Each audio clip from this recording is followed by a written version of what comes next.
Guys, অনেক দিন পরে আমি তোমাদের সঙ্গে একটা ড্রেস শেয়ার করছি, আর শেয়ার করার কারণও আছে। আর এই ড্রেসটার প্রাইস শুনলে তোমরা তো অবাক হয়ে যাবে, সেই জন্যই আমি তোমাদের সঙ্গে এই ড্রেসটা আজকে শেয়ার করছি।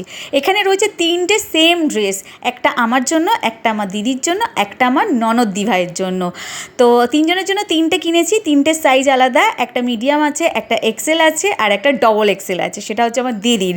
তো আমি এক্সেলটাই ওপেন করছি, করে আমি তোমাদেরকে দেখাবো ওই ড্রেসটার, পরে প্রাইসটা আমি বলছি। আগে ড্রেসটা দেখো। আমি তো খুব ভয়ে ভয়ে ছিলাম ড্রেসটা কেমন হবে, কাপড়টা কেমন হবে, কোয়ালিটি কেমন হবে, খুব চিন্তায় ছিলাম, বাট খুব সুন্দর হয়েছে। এই কালারটা আমার ছিল না একদম, মানে কালারটার আমি খুব বড় ফ্যান হয়ে গেছি, এত সুন্দর লাগছে কালারটা। যেমন দেখেছিলাম আমি সেরকম পুরো হুবহু এসেছে। তোমরা যদি লিঙ্ক চাও তো আমি দিয়ে দেবো, তোমরা আমাকে কমেন্টে জানিও, আমি লিঙ্ক দিয়ে দেবো। যে যে চাইবে তার কমেন্টে গিয়ে আমি লিঙ্কটা দিয়ে দেবো। তো ড্রেসটা সত্যি খুব সুন্দর হয়েছে। এবার প্রাইসটা তোমাদেরকে আমি বলে দিই।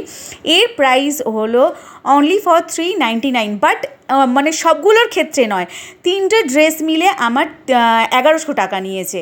তো এবার বুঝে নাও তিনটে ড্রেসের দাম কত হতে পারে। মানে মিডিয়ামের দাম একটা, এক্সেলের দাম একটা, ডবল এক্সেলের দাম আর একটা। তো টোটাল আমার 1100 টাকা পে করতে হয়েছে। তো ড্রেসটা কেমন হয়েছে অবশ্যই আমাকে কমেন্ট করে জানিও। ভালো লাগলে অবশ্যই ছোট্ট করে লাইক করে দিও।